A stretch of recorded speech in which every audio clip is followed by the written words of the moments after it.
Welcome, everyone. We are going to get started in just a minute. I'm just going to give about a minute while others join.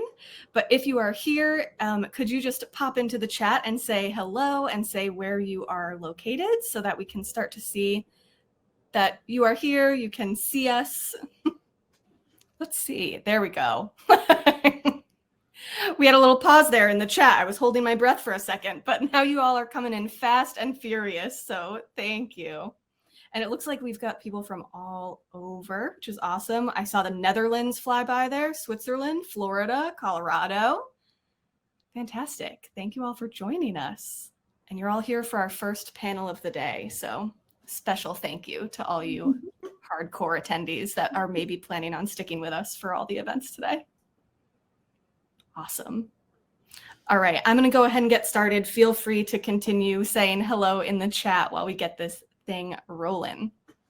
So welcome and thank you so much for joining us for this year's Surface Design Symposium presented by Spoonflower and Craft Industry Alliance.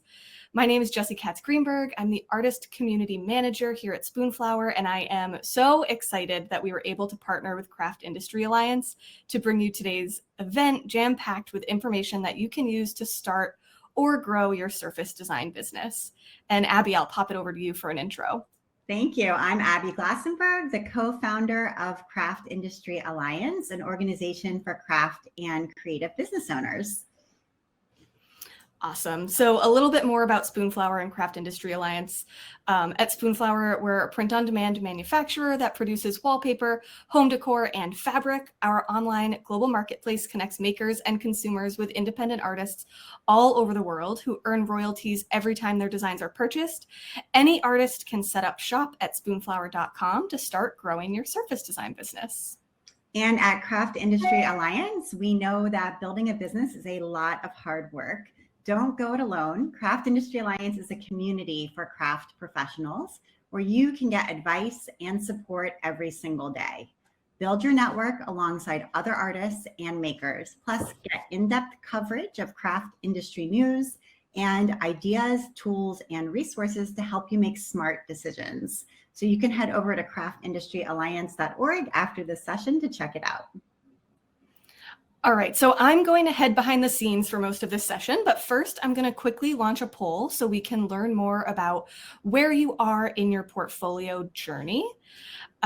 So I'm doing that now. If you can go ahead and answer that, we'd love to hear about where you are in this portfolio process. And with that, I'll hand it back to you, Abby. Enjoy the panel, and I will see you all in chat. I'm hearing that maybe my audio isn't working. If you look in the chat. So I'm gonna see.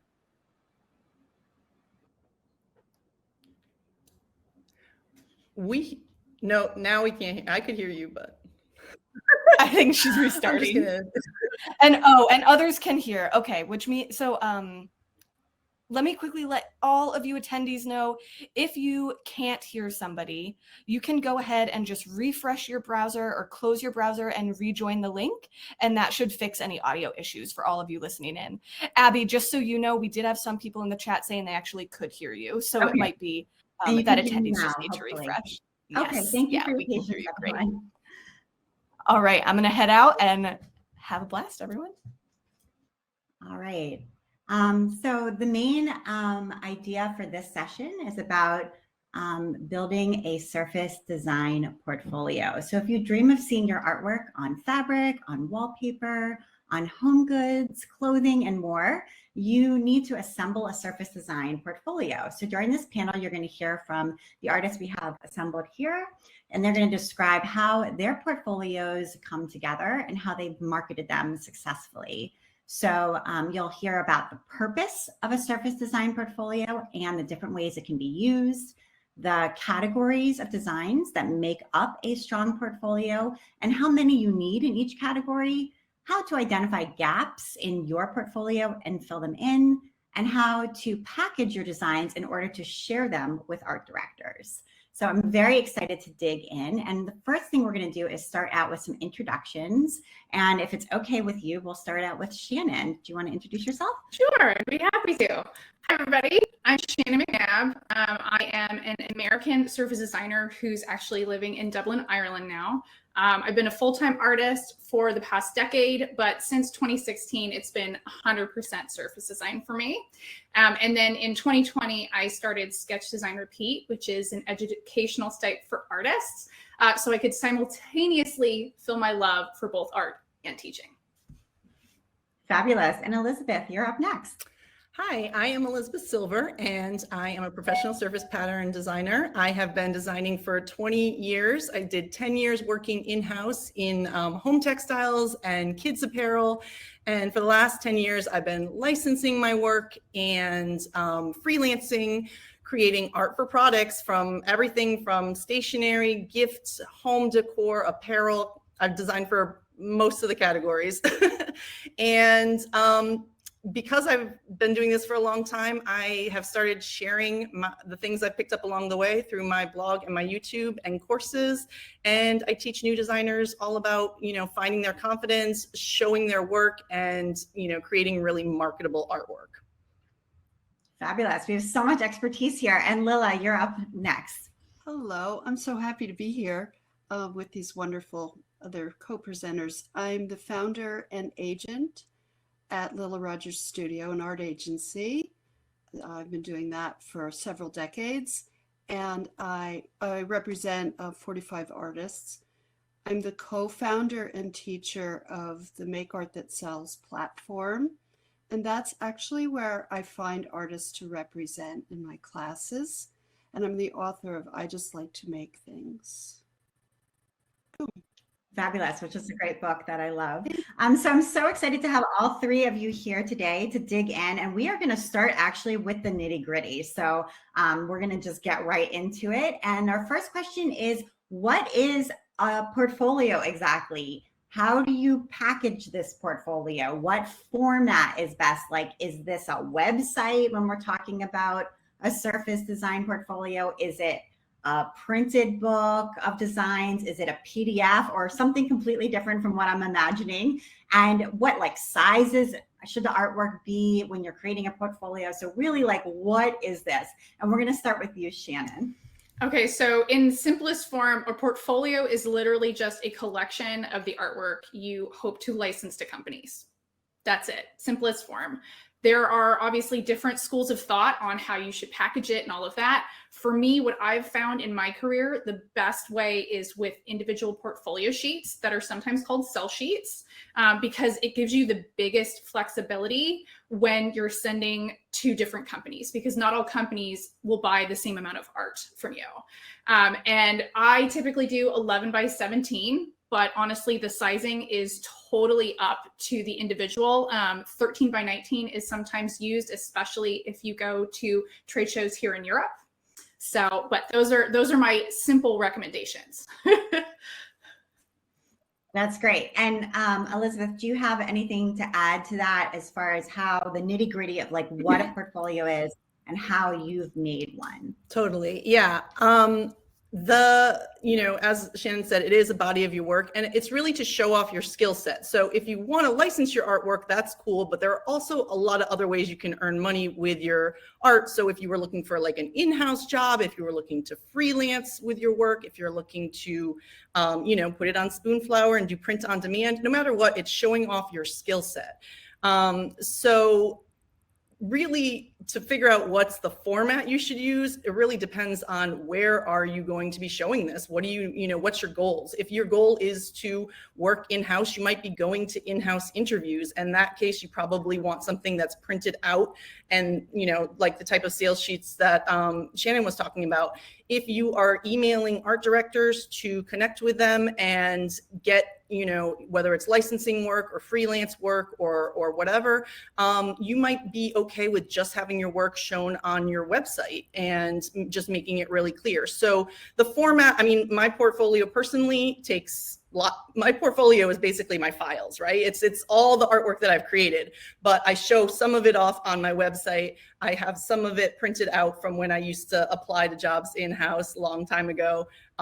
And I have, like a brand book for my agent, which is like a PDF that you can kind of flip through digitally and look at all the types of things I do. So there's lots of different forms. There's no right answer. It's really, what do you want to do with that portfolio? What's your goal, your end goal? Right. It's almost what purpose is it going to serve, and then creating. But I love what you said, that your portfolio is your designs and your files, and you can just put them in different formats: print, digital, website, issue, whatever it's going to be, in order to serve the purpose that you have. And there's no right answer. Just a real. There's no right answer. Right. Exactly. So it's not as though any of us should be nervous out there that we're not doing it right. Exactly. We are doing it right. And there's new ways to do it all the time. So I think that that's really helpful. And Lila, I want to turn to you. You are an agent. So let's get into, of course, and I've seen these questions in the chat, what goes in this portfolio? So what are you looking for when you are looking at artist portfolios? Yeah, it's such a good question. So what I want to tell you is, what kind of work do you want to get? And I actually grabbed a few things beforehand. These are pieces that we did with Helen Dardick for IKEA. Is that the same one? Upside down. Oh, here we go. So, for example, if you want work like this, which is it's print, it's not a repeat, and it's for IKEA posters. Do you want journal covers? Here's fabric. Do you want fabric? So what kind of imagery do you want? And then you explore those markets. You see the kinds of imagery, you see the kinds of layouts. Is it repeat? Is it coordinates? And then you look at your portfolio and see, would it get me work? If I showed this to the Bolt Fabric Company, would it get me work? And for me as an agent, because we're in the business to make money and get gigs for our artists, we like that they have the artist's portfolio, and their portfolio is what is on their website and possibly Instagram. That's their portfolio as far as I'm concerned. And we like to see that, can they get Bolt fabric? Can they get journal covers? Can they get gorgeous book interiors, or a scarf, all the different things that you see that have decorative art on them. Can be a million things. So that's what we look for. And you don't have to be right for every market, but it's more fun that way. That's great. Very helpful sort of foundation. So we all know what we're talking about when we're talking about building a portfolio. And so next up, I kind of want to talk about the components, the design components specifically that go into a strong portfolio for surface design. So I've heard of something called a hero image. I'm sort of familiar with what that idea is. And then there's coordinates that are sort of going with this hero image. So I'm kind of thinking of like, what constitutes a collection that would be inside of a portfolio? And then do you need like specific things like a lettering based design that's going to incorporate, the alphabet or words? Do you need a polka dot, a stripe? I mean, what goes into a strong portfolio? So let's start with you for this one, Elizabeth. Totally.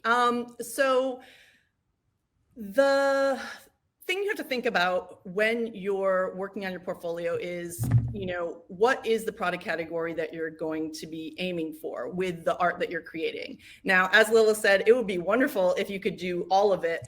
But when you're getting into the business, I think it's important to start with 1 to 2 product categories that you're aiming for, because then your portfolio can be optimized for those categories, because what looks great on wallpaper does not necessarily work for wrapping paper, right? A cool pattern is a cool pattern and you can put it on anything, as Spoonflower shows us, but what is really, really marketable for wrapping paper says happy birthday, and what is marketable for wallpaper is not the same thing, right? So thinking about what is your the product categories that you want to focus on when you first get started, and you can expand as you go along. You don't have to stick with those product categories, but once you have that in mind, you can look at what's happening in the market for those products. So like, as far as a collection of designs, it doesn't have to be all repeats. It can be a mixture of illustrations and repeats. It can be all illustrations.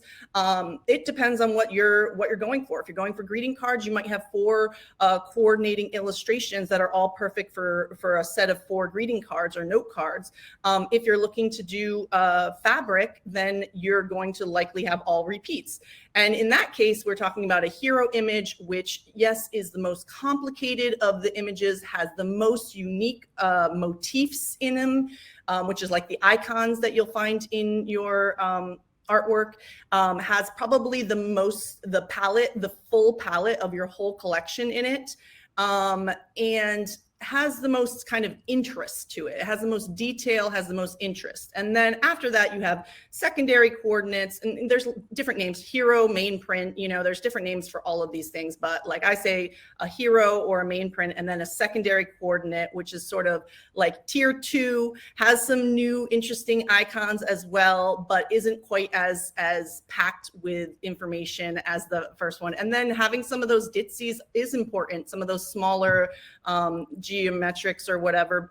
That's great to round out a collection and sort of give your eye some rest. But, you know, focusing on the main and secondary prints when you're pitching your work and stuff like that is going to show off your skill set more than, you know, spending a lot of time on those stripes and polka dots and that kind of thing. Very helpful. Thank you. And Shannon, what about you? Do you have anything to add to that? Yeah, well, I do also first want to reiterate what she said on that your artwork should always be in service to the markets you want to see your art in. That is like always what I tell my students, is that is the most important thing, and it will help guide your portfolio. Now, collections, I think one of the things that sometimes trips people up, and maybe especially Spoonflower people here, they, you know, you might think you have to always have these massive collections of 8 to 10 patterns, right? That's not actually true. Collections, literally, it's something that's more than one pattern grouped together. And so, you know, one of the things that I do a lot is actually mini collections where it's just 3 patterns. I have a hero, a secondary, and a blender, which is basically, you know, kind of what Elizabeth was describing. Both are valid and both work in this industry. So if you're not someone who enjoys working in super long collections, like I have the attention span of a goldfish when it comes to my art, and I want to make fun stuff quickly. So I don't work in large collections, and I'm still, you know, successful in this industry. And so both are equally valid. I know you also mentioned lettering, which I definitely wanted to speak to because I personally love hand lettering. And I have gotten asked from many of my picture portfolio students, like, do I have to have lettering in my portfolio because it's, you know, the new hotness right now? No, it is not a requirement. But if you enjoy it, it is a phenomenal skill to have and leverage in your portfolio. Okay, good to know. And Lila, I wanted to talk a little bit about style, because I know a lot of artists who have more than one style. Maybe they feel like, you know, they can work in a lot of different kinds of ways. And how would you recommend when you're working with an artist that they develop a style? And like, what is that really? A style is just a recognizable look. So, and it's really your visual brand. It's not necessary, certainly for in-house you want, and Elizabeth, correct me, you can chime in, but you want to be in-house, you want to be able to do a variety of things really well. If you want to be known as an artist and you're freelancing, you want to have a recognizable brand, because you will then get, you build that up and you get called for that, and people know exactly what they're getting when they commission you. They know your style and look, and they're not, I don't know, can this person do this style in that? Can they do, you know, alligators in that look? So you can have a variety of styles, so to speak, or media. Maybe you have watercolor over here and oil paint over there and cut paper or something. You just need, for me as an agent, I know my clients are going to need to see a body of work, strong pieces in a particular style that prove you can get a commission. So, for example, I'm glad I brought all these little thingies, these little fabric things. So this is Kendra Binney. Isn't that gorgeous fabric? So if she showed this one piece in her portfolio, she then, they know if she shows enough of this style, they can then commission a whole collection from it. And I totally agree with Shannon.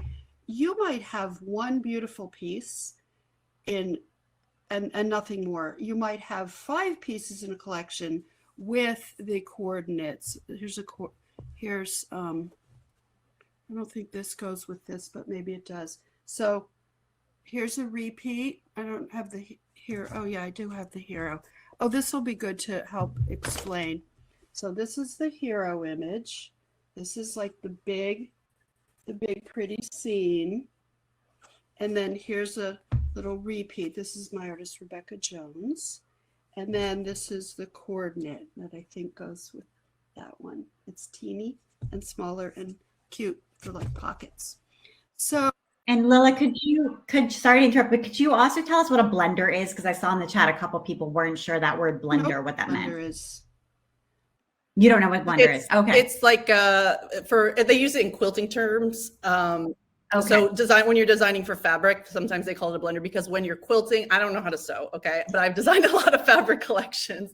Having something really, really simple, 1 to 2 2 colors, really, really simple when you're quilting can help bring together some of those, like if you're piecing together a quilt with various fabrics in a collection, having that really complicated, hero prints, having some really, really simple 2-color prints can help kind of make the actual quilt design look more interesting. No, I can show you a couple examples, and I did put a thing in the chat, one of my blog posts about explaining what all these terms are. But so this is a hero example from a collection. Here's a secondary, which this is actually a pretty simple secondary. And then this is the blender. And you can see how, they're little flowers, right? But they're really simple. And so it's basically just meant to enhance the other more lush patterns. So yeah, I just want to get back to style. And what I don't want to see is something that very talented in-house people can do. They don't have a lot of time to really make a gorgeous watercolor piece, and maybe they don't have that expertise because they're good at other things. So if you just do polka dots that are, and that's it, and maybe it's done in Illustrator or Procreate or something, they can do that, or mechanical stripes, right? So you need to do, look at, I wore this for you today, which, by the way, I'm just one big show and tell, which happens to be the color of my book that I did 2013. I love mustard. Now, style in a nutshell, you get a style by making a lot of work. Make pieces, look at things you love, not just on Instagram of contemporary work, but look at vintage cards and vintage fabric, and go to a museum and look at the archaeological stuff, and then have your unique passions. Maybe you're nuts about Luna butterflies, or you love dinosaurs, or you love vintage pocket watches, and you do a whole thing of pocket watches. How cool is that? I like to see a mind. I like to see originality. I like to see mystical. I like to see originality and quirky. Again, what does the in-house person not have the time to do? And thank you, Elizabeth, for nodding your head. I appreciate that. And I just wanted to clarify, when we're talking in-house, for anyone who's listening and is like, what are you saying? What does that mean? We're talking about companies that hire a full-time designer who works in-house, meaning that they're part of the company, and they can do a lot of the design, the basic design work that needs to be done. And so we're looking now at hiring freelancers who offer something special, something additional, something different. Maybe, as Lila said, something that takes more time, has more expertise involved, or is just more unique than what in-house can provide. Am I saying that correctly? 100%. Yeah. 100%. And Okay. the other thing is that's how you become more of a brand, when you are more eccentric and weird and unique and special and have your quirky obsessions. And that's what an agent like me, that's what I look for. Something really special, well crafted. Okay, that's great. So helpful. I wanted to talk about mock-ups because, of course, you can do this in Spoonflower. I've seen it there, and I've seen it other places too. So I'm hoping you can explain, what is a mock-up and are they important? How can you use them to help further your surface design career? So we'll start with you, Elizabeth, and then we'll go around a little bit to Shannon as well. Yeah. So a mock-up is really just showing your artwork on the product that you intend for it to be on. So yeah, certainly on Spoonflower, you can upload your patterns and then we'll show it on a wall like it's wallpaper, or it'll show it in kind of waviness like it's a fabric, that's been folded or whatever. But if you do greeting cards or if you do mugs or something like that, you might, it's basically a trick of Photoshop or something digital, where now Canva has options for that as well. But basically where you're putting your art onto the product so that someone can get a better idea of what it would really look like if your art was chosen to be manufactured.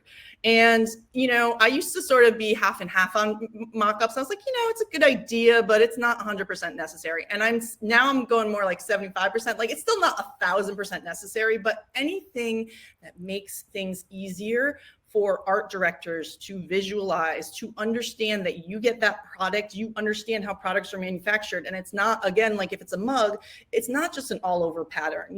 Think about, this is glitter, so it's all the same. But like if you were doing wording on here, you would want it to be just along the front, because otherwise you wouldn't be able to read it all in one go. So the idea that you are thinking about how the product is manufactured, that can be, using mock-ups can help you figure that out, right? When you might have created some artwork that you put on a bed mock-up, and then you see that when your flowers are this big on a huge king size bed, it just all looks like polka dots or something like that. So you need to blow up the scale. So it can help you figure that out, but it can also help art directors visualize how you can be an asset to their, their companies. And Shannon, do you have anything to add to that? So I am going to completely do the opposite, where I do not find them important in my business, at least so far, which to me just shows that there are different avenues for all artists. I think I've only been asked in one instance for a company to actually mock up my designs that I submitted to them on their products. And the reason, I'm not against them, because they can be a whole lot of fun, and I learned how to do them in grad school. But for me, a lot of times it slows artists up because they think they have to mock up every single design they create. And that to me is just too much time wasted when you could put that effort into actually contacting the companies. And so I'm not saying you should never do mock-ups and that they don't have their place, because they do. But for me, I prefer to spend the majority of my time working on my art and contacting the companies. And so let's go there now, contacting the companies. Okay, so let's say you've gotten to the stage now where you have a portfolio you're feeling proud of. Maybe you're still working on it, but you've got something there and you're ready to try to begin to pitch to art directors. How do you do this? Like, where do I go to find, is there a list somewhere? Where do I go to find their names? Where do I go to find their contact information? Do I call on the phone? Do I DM on Instagram? There's so many ways to get in touch with people today. And I don't, it's easy to feel like, oh, I'm going to make a faux pas and then it's all over, because I did it wrong. So how do you begin to reach out? So we'll start with you, Shannon, for that question. So I love this question because this is probably one of my favorite things to discuss, because I think a lot of artists have this idea that there's just like one path, like I have to do a trade show or I have to call them. But in my experience, there are, dozens of ways. And this is actually like the whole focus of my Pitch Your Portfolio class, which is why I'm so passionate about this topic, is one thing that will work to find one company and the company's contact information won't necessarily be the exact same method that you use to find another's. And so you need to get really comfortable about being flexible and trying new things, doing things outside your comfort zone. Like, I hate talking to people on the phone, but guess what? Sometimes I got to call up the company and be like, okay, who's the art director? And if I don't do that, I don't get that information. So it does require you to be a little brave and definitely experiment a lot. I love LinkedIn. That's a great search tool for me. And yeah, it's definitely one of the hardest parts of the process is actually finding the information you need. To me, once you've done that, that's like the 70% work. And then obviously the next hardest part is actually hitting send on a pitch email. So. Right. It's almost like you need to generate a list of companies first, maybe, and then start to do the research to find who to contact at those companies. Exactly. Right. Elizabeth, do you have any thoughts to share about how you go about contacting art directors? Yeah. All of those are, Shannon makes great points that there isn't one single way to find all the companies. If there was, that would save us all a lot of time. But, as I said earlier, the reason I like starting out your focus with 1 to 2 product categories is just what you're saying, Abby, of the idea of being able to find a list of companies or putting together your own list of companies and then finding the art directors. If you're trying to find every company that makes every art product, then that's a never ending list. But if you're trying to find all the wrapping paper companies, that's a little bit more, I mean, maybe not all, but that's a much more achievable goal and you're not going to get overwhelmed, right? So that's what I like about that. As far as, suggestions for finding contacts, I think that Shannon had some really great suggestions. And I would just add that when it comes time to actually send out an email to pitch your work, to remember 3 things, which is maybe 4 things. Let's see how it goes. The first thing is to be relevant, right? So that's why I like to pick a product category, because your art, if you're going for wrapping paper and your art is related to the wrapping paper market, then you are going to be relevant to a wrapping paper company rather than just like coming in with something that is not relevant to what they might need. The second is to be brief. No one needs your whole life story about how you discovered pattern design through your cat who tripped on a towel or whatever. Be quick about things and just get in there and get out of there. And of course, your art is speaking the biggest volume rather than the actual text of the email. And then the last thing is to be really easy. Make it easy for them to understand how you can be helpful by making sure all your links are live, like in your emails, if you're linking to your website, making sure that your art all has your name and contact information on it.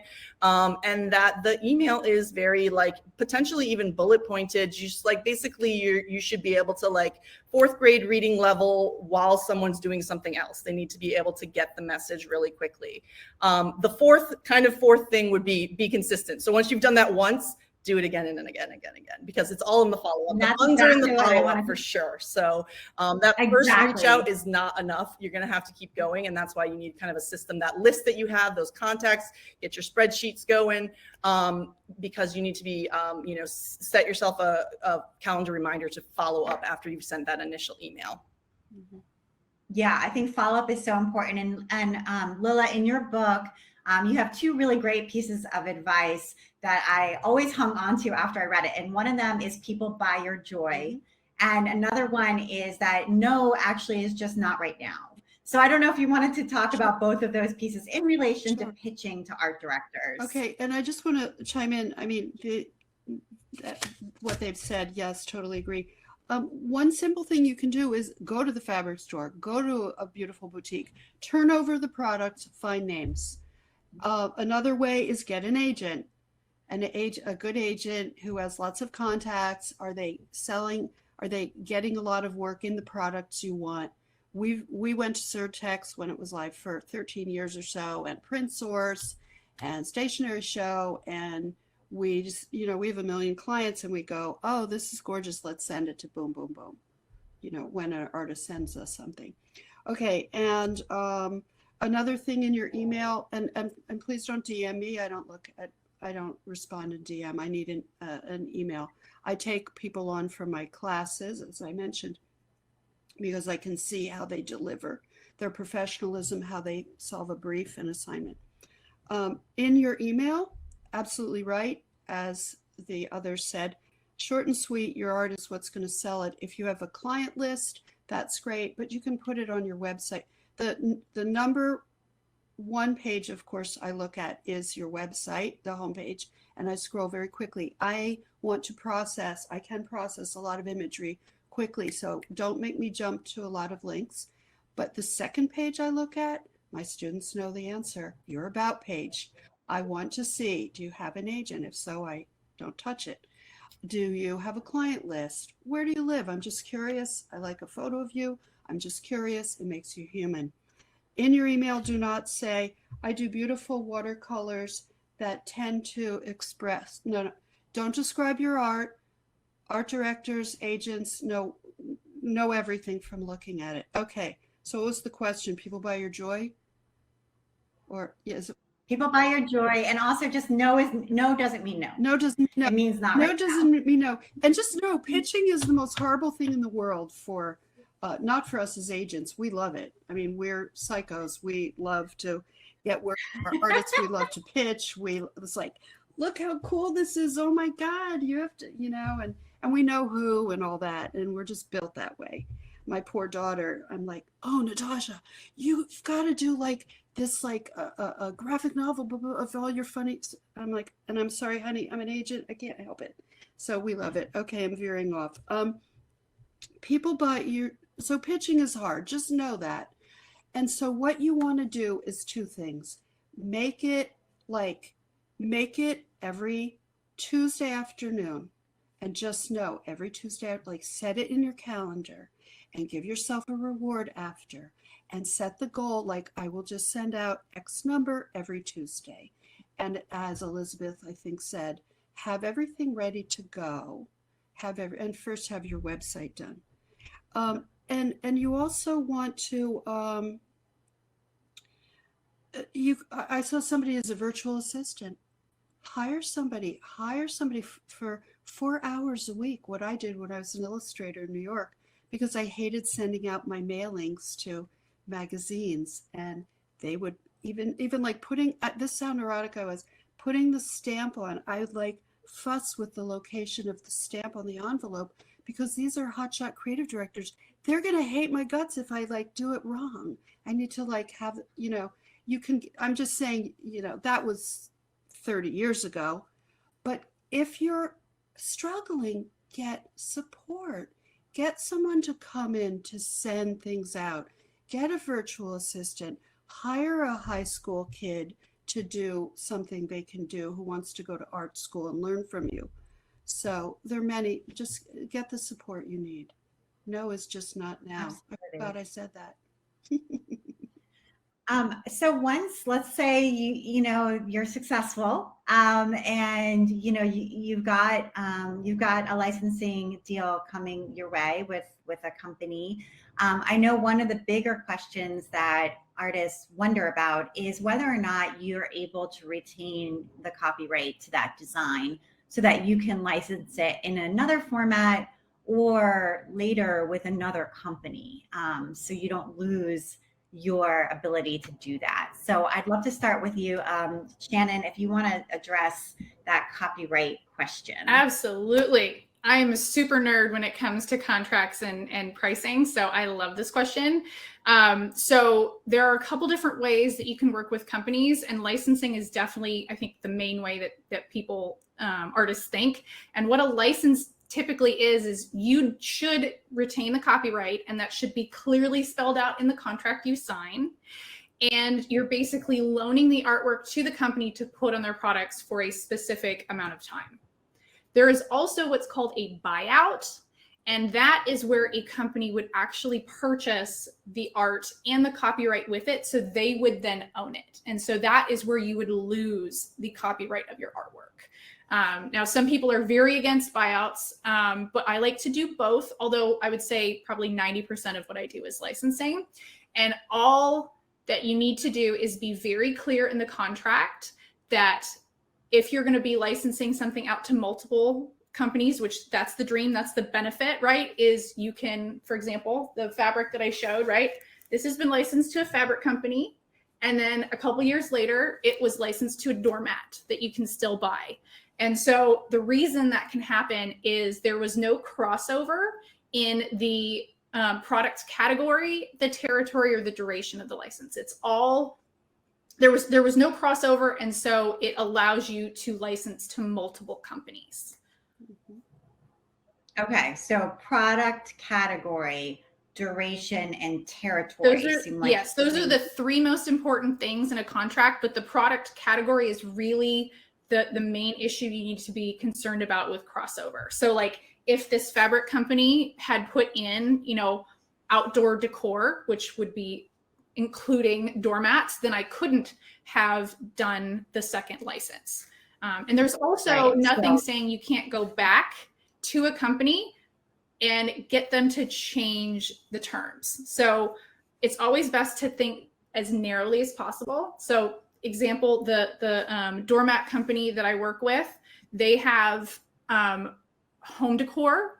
I think it's very specifically spelled out, but then I got asked to do a license with a piece that I'd licensed to them that was kind of within the category that they had asked for, but it wasn't something that they actually sold. So it was ceramic versus they do all textile stuff. And so I went back to that doormat company and said, hey, could we change the license? We wrote an amendment to it so that I was able to then license to the other company. Right. Okay. I'm sorry, this is getting really nerdy, I know. Yeah, so no, I mean, I think a couple lessons there are, one, read the terms of the contract very carefully. Yes. I loved what you said, which is think as narrow as possible, which is to say, like, you only have it for this during this period of time or on this surface or whatever. So thinking narrowly is important. And also don't be afraid to negotiate or even go back and renegotiate at a later time. That's so helpful. Yeah. Elizabeth, do you have anything to add to that from your experience, or do you feel like that kind of covered the copyright question? I think that pretty much covered it. Yeah, basically when you're thinking about licensing, you're looking at the contracts and those kind of where those overlaps are. So for sure, the benefit of licensing is that you get to use it over and over again. The drawback of licensing can be that it's sort of you're creating art and you're not sure where it's going, which is why I also balance in like freelance work, because even though I don't retain the copyright, though it is possible to do that depending on your contract, even though I don't retain the copyright, I'm creating art that they need at that moment. So therefore I'm getting paid for it directly rather than like the possibility that it gets picked up. So, obviously there's so many ways to earn money in this industry. So, that's just another perspective. Yeah. And diversifying your income streams using multiple ways, it sounds like both of you do that, is important so that you can actually sustain yourself financially as well. So taking different kinds of jobs in different ways can really benefit you. And so we're definitely going to get to our Q&A. We've got lots of great questions coming in. So that's awesome. And then last kind of on my list was around overcoming that feeling that there's already too much competition in the industry. So this is kind of the compare and despair feeling where maybe you have some imposter syndrome, didn't go to art school, or just sort of worried about the fact that, gosh, there's already so many people. And every time I log into Instagram, I see somebody who's better than me or doing something similar than me, and how you kind of keep your mind out of that space. So Lila, we'll start with you since you work with so many artists through your classes. And I love the social emotional questions because that is a huge part of it, because you're doing something that requires a lot of bravery. And so the social emotional piece is relevant. So what was the question? It was around feeling like there's so much competition out there. There's no space for me. Right. Everyone feels that in every field, by the way. Okay. And So what you do is you can only do what you can do. You be the best you can be. Keep making your work better and better and better. And that definitely pulls you out of the crowd. And do your promo. Some people are great at their work, but they don't promote. Some people promote a lot, but their work isn't that great. Somebody said, I'm starting at 56. That doesn't matter. I started my e-course business at 58, I think. And I'm writing my second book at 67. You know, it's nothing. Age, forget. It's, you know, plus I'm like a 13-year-old, so it doesn't matter. Just keep making the best art. The better your art, the more opportunities you have. Right. So it's really about making a lot. It sounds like, and when we went back to that question about developing style, same advice. You need to make a lot of art. I don't know if all of you kind of agree with that.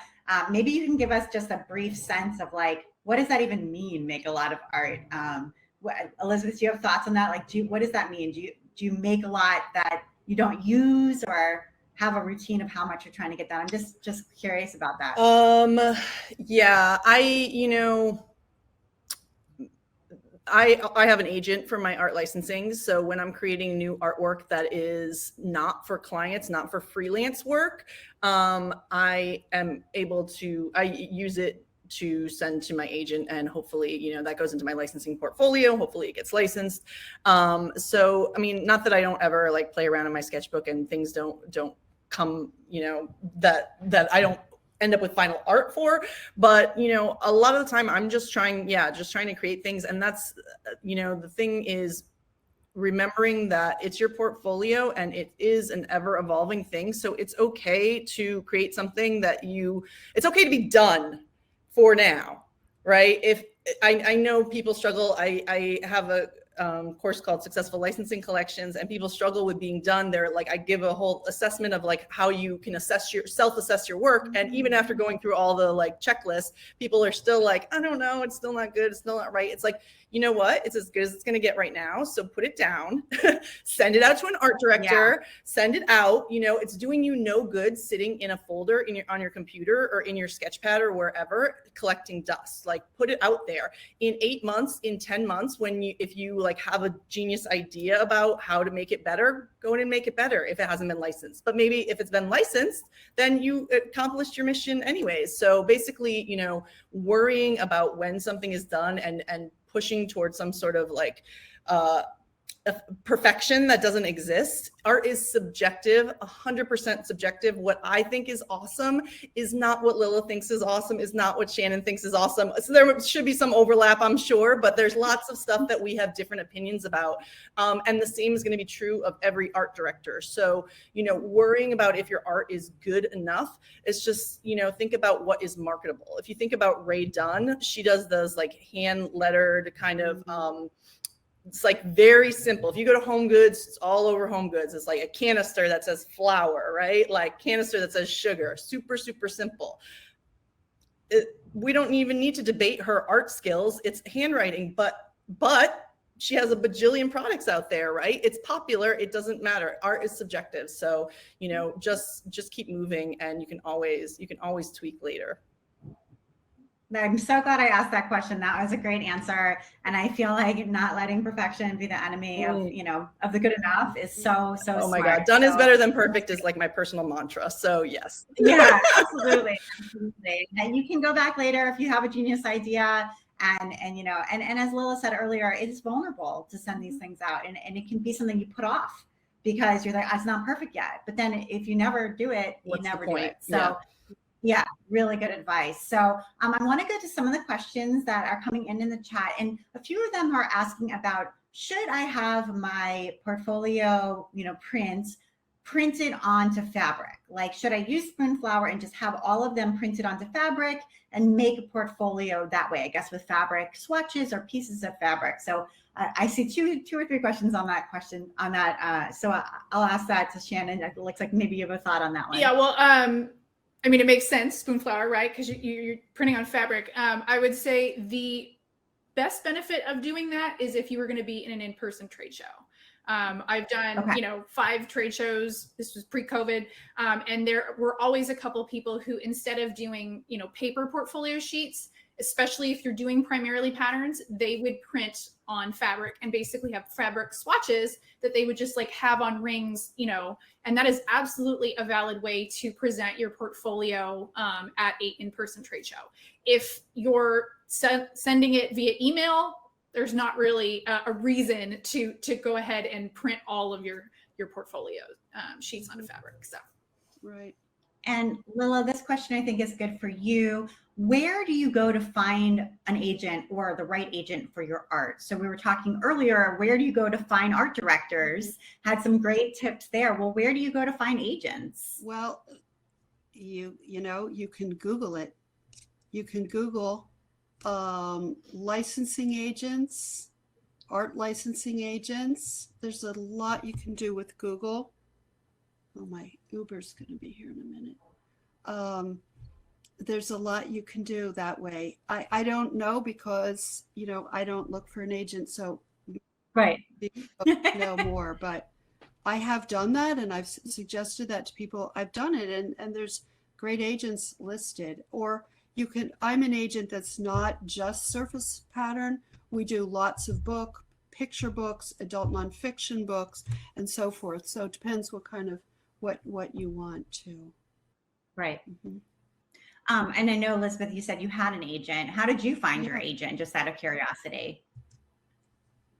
Google, basically. This was Okay. in 2013, but looking up just art licensing agents, looking at the list and looking at websites, and now everything is so much more online than even 2013. And websites for agencies have gotten more descriptive and show all their artists. You can see if you could fit into if your art is at the same kind of level as the other artists, and if it seems like they do the kind of products that you might be interested in licensing for and stuff like that. And usually they'll have submission guidelines online as well, or at least an email where you can reach out. So okay. And we have Christina who asks, it looks like it's industry standard for the hero to be the most complex design and then decreasing in complexity with the accompanying designs, but she feels drawn to do the opposite. So she's wondering if buyers will look at her portfolio or just dismiss it because the complex pattern isn't the hero pattern. Maybe you just call whichever one is complex the hero. Yeah, I'm struggling to think about how that. Do you mean like your smaller scale patterns are much more detailed, and your bigger ones are very simple? That's fine as well, I guess. It depends. Again, it depends on the market, right? If it was bedding, sometimes you want something pretty simple on your duvet, and you want something intricate and detailed on your sheets. Like it really depends on the market and looking what's happening with the product that you're interested in. Well, and there's nothing. Okay, There's nothing to say that you can't have simpler designs in your portfolio. Like those can absolutely live in your work, especially if because there are those markets and companies that they have very simple designs. That is absolutely okay. There's nothing saying you have to do, the hero secondary blender, right? I don't even do this all the time. There are sometimes I just do one pattern and it's standalone on its own. And to me, it sings enough that I don't need to do all the accompanying work. So. Okay. A couple questions. Oh, sorry. Go ahead, Lila. Pieces that you love, that you're excited about. Use yourself as your own taste level and your guide. This is why I say people buy your joy. If you're here's Helen Dardix. She's done a ton of collections with us. If you do pieces that you can tell she had a ball doing these. You can tell. Let's hold this up.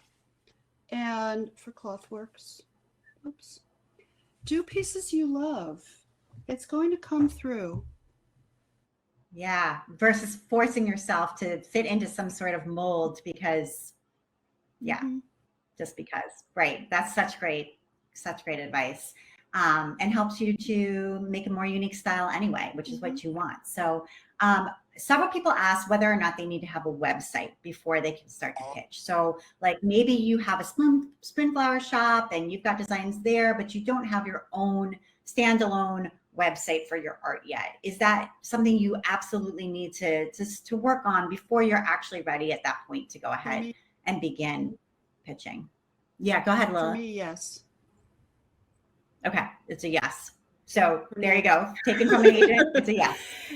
That should be a good indicator. I don't know if Elizabeth, yeah, I mean, I have an article on my blog of like, do you need a website? And essentially it is yes. It depends. It's like, where are you in your journey, right? Are you ready to start pitching, or are you still developing your artwork? If you're still developing your artwork, then no. Or if you're looking to work in-house, not necessarily. But if you're at a point where you're getting close to pitching and you're ready to start showing to art directors or putting your work out there, then yeah, having a website is, a very quick way to show that you're professional, and you want your web presence to be ready as you start to pitch, because when art directors want to look you up, they get an email from you. They're like, who's this person? I want to see more. They want to see more. They don't want to go to your Instagram and see like your cat and your burrito, and go to your website and see like an old sewing project you did in 2009 or something like that, or like some old blog that you did, your live journal or whatever. So having that web presence ready is a big step before getting into it. And it doesn't have to be complicated. This doesn't have to trip you up. This is the thing that people will get like, okay, now I need a website. Now I need a whole brand. I need all this stuff before I get started. No. You can make a website in 24 hours or less. I mean, you can do it in less, but you can, if you're focused, there's easy ways to do it. I go into this in my Start Your Surface Pattern business class. It's like a whole module of like how you can get your web presence going quickly, because I don't want people getting like, that's the way that you spend the next 2 years trying to get this perfect website that doesn't even exist before you send out a pitch. And that is not the way to go. So yeah, that was gonna be my tip too. Make it simple, keep it simple. Don't do all the bells and whistles. Have a page for your art, a way to contact you. That's it. That's all you need at the beginning. Yeah, totally. Yes, and a way to contact you is really important. I go to many call to websites action, and lots you're of like, calls to action. can't find the email. So put that on there, for sure. And just one final question. I know there are more, but we are kind of coming up to time. And this one is from Daksha, and she asked, can I send one same collection to many companies? What do I do if many of them are interested at the same time? And now I have a conundrum. I don't know. Yeah, that's a good problem to have. That is the best problem to have. And it's basically who got there first, and are they willing to, depending on how you price your work, right? Who's willing to pay what you're asking for the work? Whoever gets there first, they win. And that is actually a amazing thing. You can go back to the second person and be like, oh, I'm so sorry. This has already been licensed. Someone else showed interest in it. And that shows that company like, ooh, she's in demand. That is a great thing. Right. Mm-hmm. And you can always sort of you at the same time, then you can say, oh, this is wonderful. Thank you so much. I have another interested party. What is your offer, and so forth. Yeah. Boom. And another thing that I've done before is like, it's your art, it's your copyright. You can sort of like, quote unquote, knock yourself off. You can do a similar design that's different enough. I've had people where I've had greeting cards that are licensed, and multiple companies wanted to license it, and it was already licensed for greeting cards. And so I just made a different version that was similar enough that now I have that as a license instead. So you can always make something similar because you made the first one and it is your copyright. So that's the best problem to have. I would not worry about that. Get your art out there. Get your art out there. Don't let that that's not even a problem. I wouldn't even consider that a problem. That's like very real. That's hashtag goals. Yeah, that's great. Well, the hashtag goals all around. I think this was a wonderful discussion. I wanted to thank all three of you for being here, for being so generous and sharing your expertise, your experience, giving advice to those of us who are here who are just getting started or just want to take it to the next level. So thank you so much. Thank you, Lila. Thank you, Shannon. Thank you, Elizabeth. Thank you to everyone who came and left excellent questions as well for us in the chat, and who joined us for the Surface Design Symposium this year. Thank you so much. Thank you so much for having me. Bye, everybody. Take care. Bye. Thank you. Have a great afternoon. Okay, bye.